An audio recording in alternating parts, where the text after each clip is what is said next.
Inertia அப்படின்னா என்னன்னு பார்க்கலாம். இனர்ஷியானா என்னன்னா, the inherent property of a body to resist any change in its state of rest or state of motion.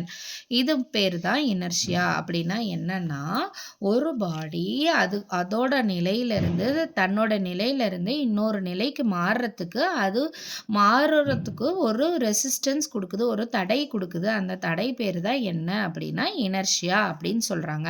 Types of inertia இருக்குன்னு சொல்றாங்க.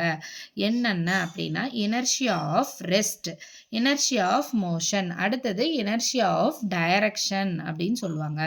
Inertia of rest, ரெஸ்ட்னா என்னன்னா ஒரு பாடி தன்னுடைய சேஞ்ச் ஆஃப் ஸ்டேட்டில் இருந்து மாறுறதுக்கு ரெசிஸ்டன்ஸ் கொடுக்குது அப்படின்னா அது இனர்ஷியா ஆஃப் ரெஸ்ட். அதாவது ரெஸ்ட்டில் இருக்க பாடி மூவ் ஆக ஆரம்பிக்கிறதுக்கு ஒரு ரெசிஸ்டன்ஸ் கொடுத்துட்டு மூவ் ஆகுது, அது பேர் ரெஸ்ட், இனர்ஷியா ஆஃப் ரெஸ்ட்.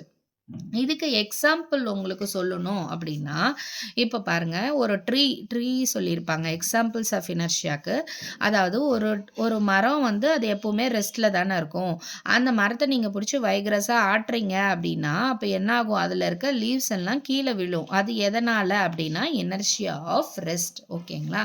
அதுக்கு அடுத்தது இப்போ இனர்ஷியா ஆஃப் மோஷன் அப்படின்னா என்னன்னா, the resistance of a body to change it state of motion. அதாவது அதோட மோஷன் ஓட இருக்க பாடி அதோட நிலையை மாற்றிக்கிறதுக்கு ஒரு ரெசிஸ்டன்ஸ் கொடுக்கும். அது பேர் இனர்ஷியா ஆஃப் மோஷன்.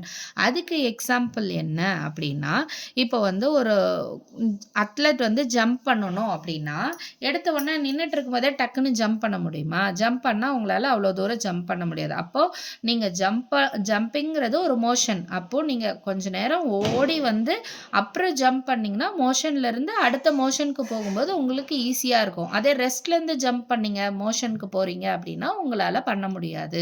அதனால தான் ஒரு அத்லெட்லாம் என்ன பண்ணுறாங்க, ஒரு கொஞ்சம் தூரம் சம் டிஸ்டன்ஸ் முன்னோட ஜம்ப் பண்ணுறதுக்கு முன்னாடி லாங்காக ரன் பண்ணிட்டு அதுக்கப்புறம் ஜம்ப் பண்ணுறாங்க. இது இனர்ஷியா ஆஃப் மோஷன். அடுத்து இனர்ஷியா ஆஃப் டைரக்ஷன். டைரக்ஷன்னா அதோட டைரக்ஷனை மாற்றுறதுக்கு ஒரு ரெசிஸ்டன்ஸ் ஆஃப் அ பாடி கொடுக்கறது பேர் இனர்ஷியா ஆஃப் டைரக்ஷன். அதுக்கு எக்ஸாம்பிள் என்ன அப்படின்னா, இப்போ காரில் நீங்கள் டிரைவிங் பண்ணிட்டு இருக்கும்போது ஒரு டேர்ன் எடுப்பீங்கள்ல, அப்போ டேர்ன் எடுக்கும்போது என்னாகும், நம்ம உள்ளே உட்காந்துருக்கிறவங்களும் சைடில் சாய்வாங்க. எதனால் அப்படின்னா அந்த டைரக்ஷனை நம்ம டக்குன்னு நம்ம உடம்பு ஏற்றுக்கல. அப்போது இனர்ஷியா ஆஃப் டைரக்ஷன் அப்படின்னு அர்த்தம்.